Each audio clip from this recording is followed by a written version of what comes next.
So I'm going to relay 4 messages for you, and then we'll kind of unpack these messages one by one.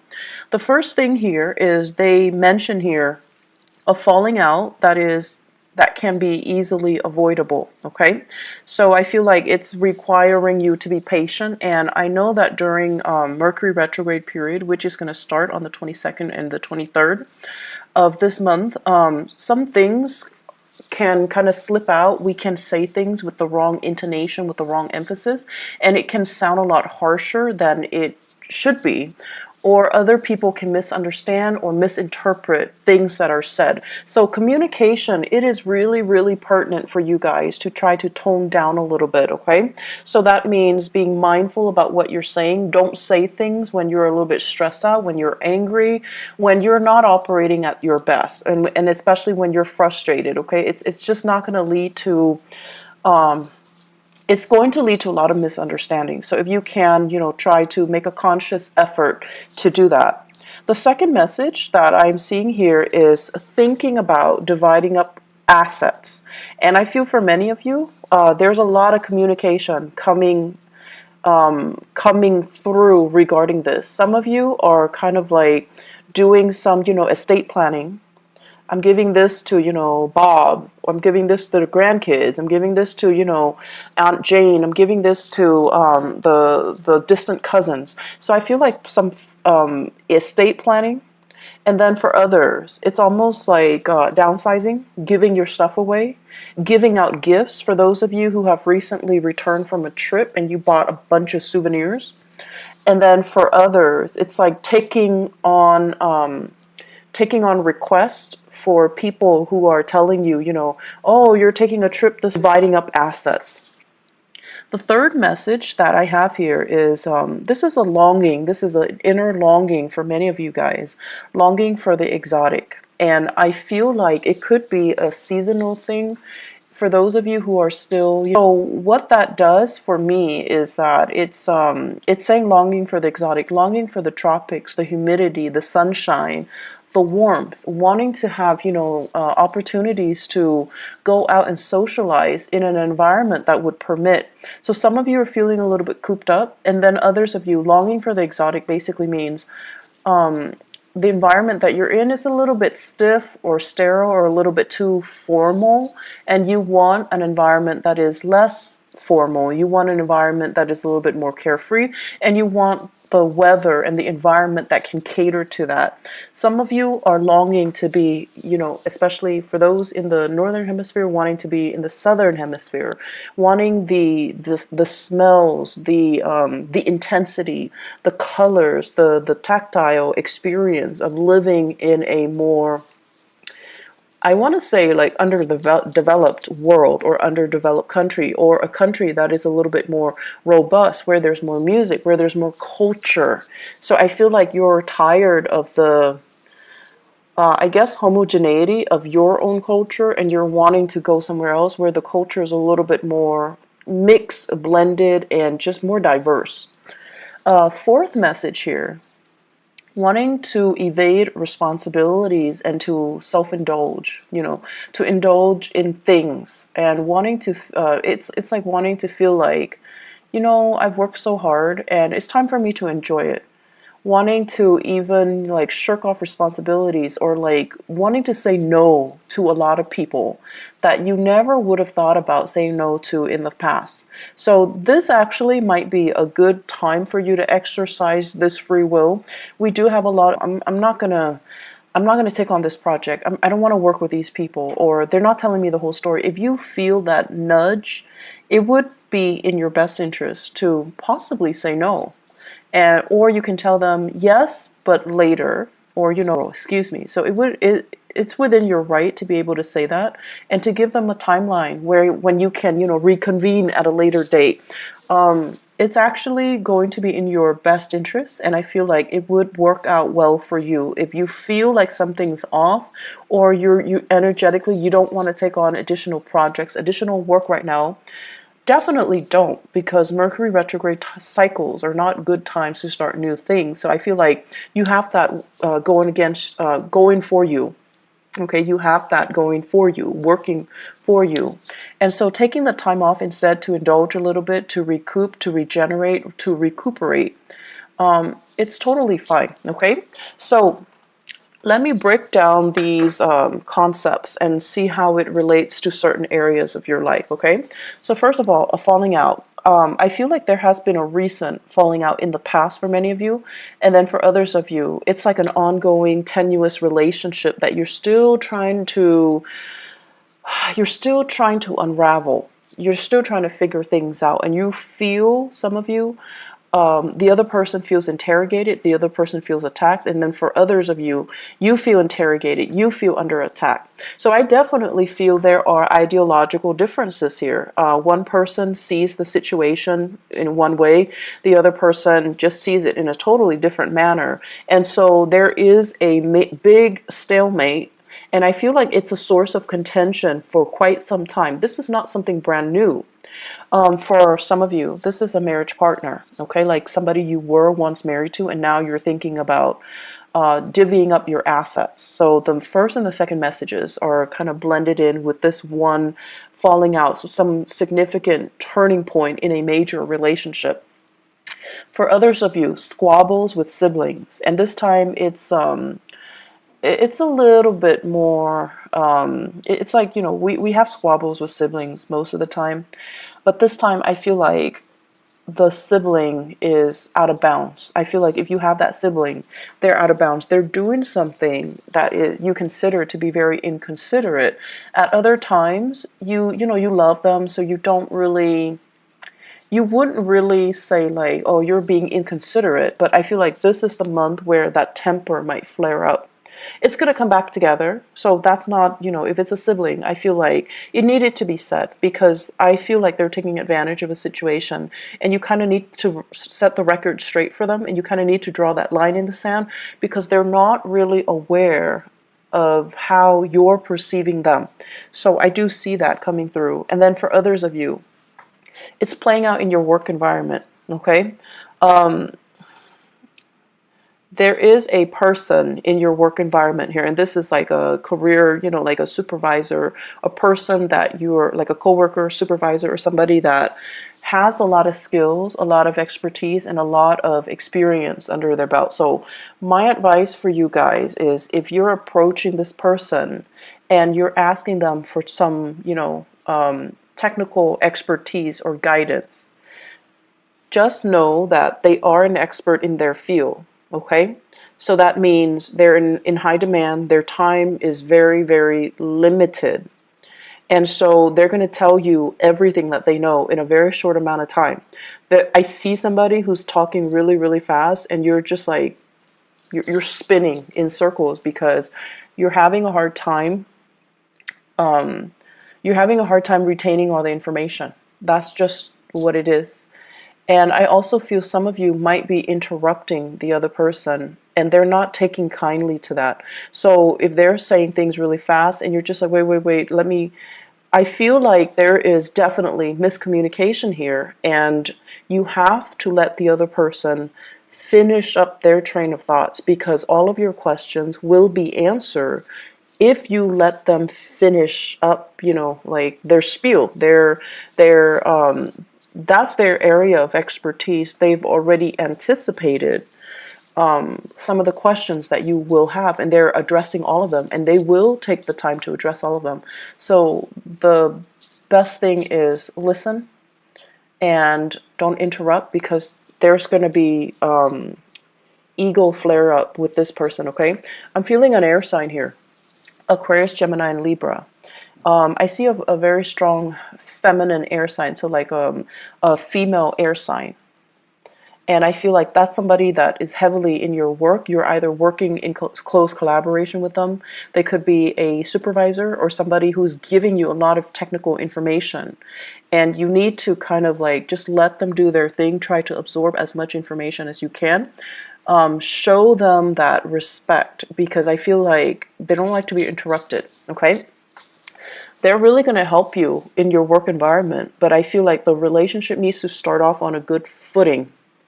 in order for it to advance in the future. So I feel like the way you communicate and the way this person communicate, you're just like, they're very cold, they're very sterile. I don't really know if they know everything that they're talking about. So I feel like you have your doubts, you have your skepticism as to how much this person really knows. And I feel like they do know a lot. So you want to, even if you're skeptical, let them talk, right? The best way to know about somebody truly is let them talk.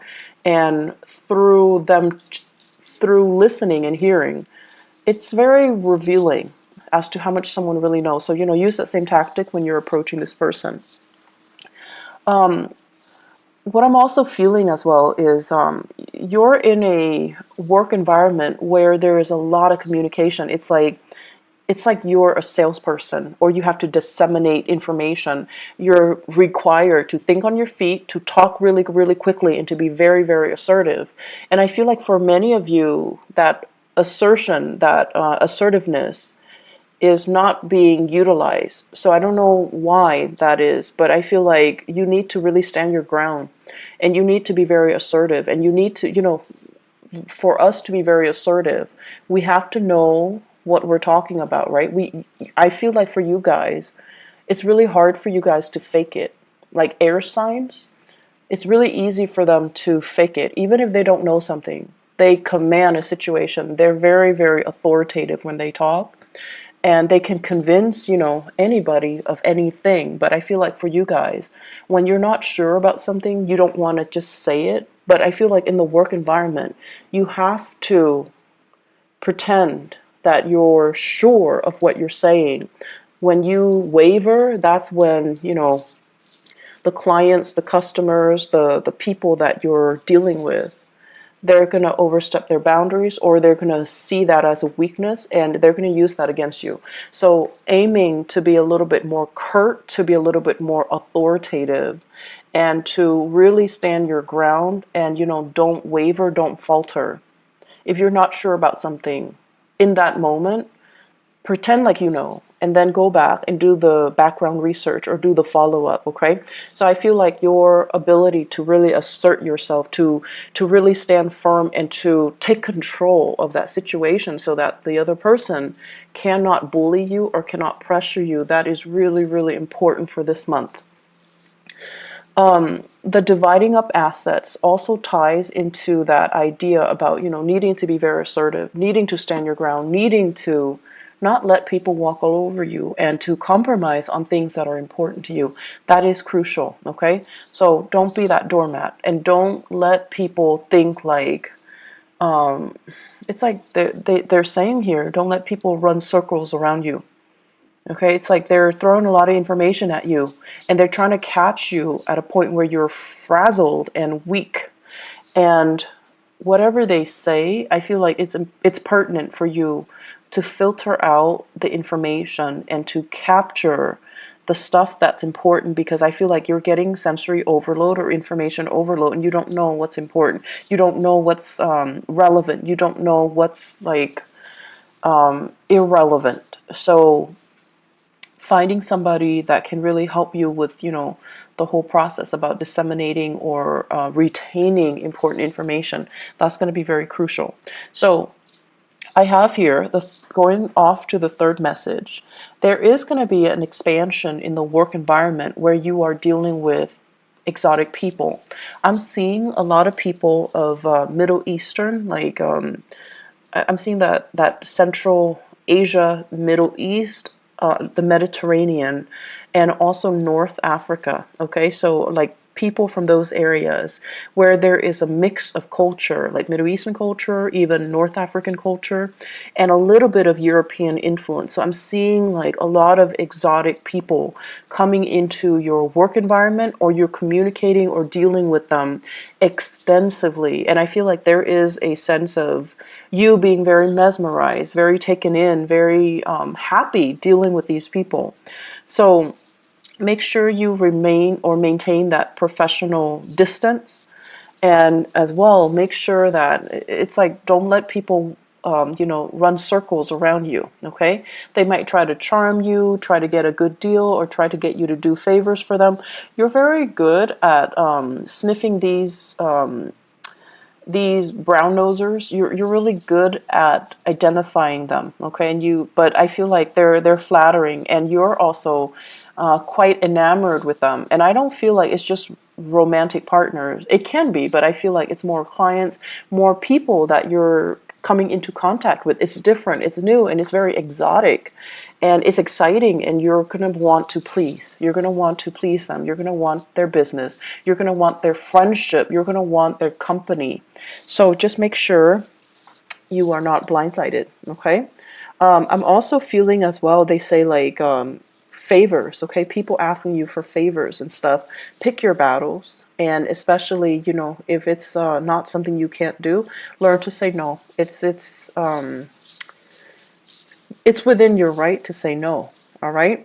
And for others who have just recently returned from a long vacation, you're conjuring up and thinking about and planning out your next vacation, which I feel is really exciting.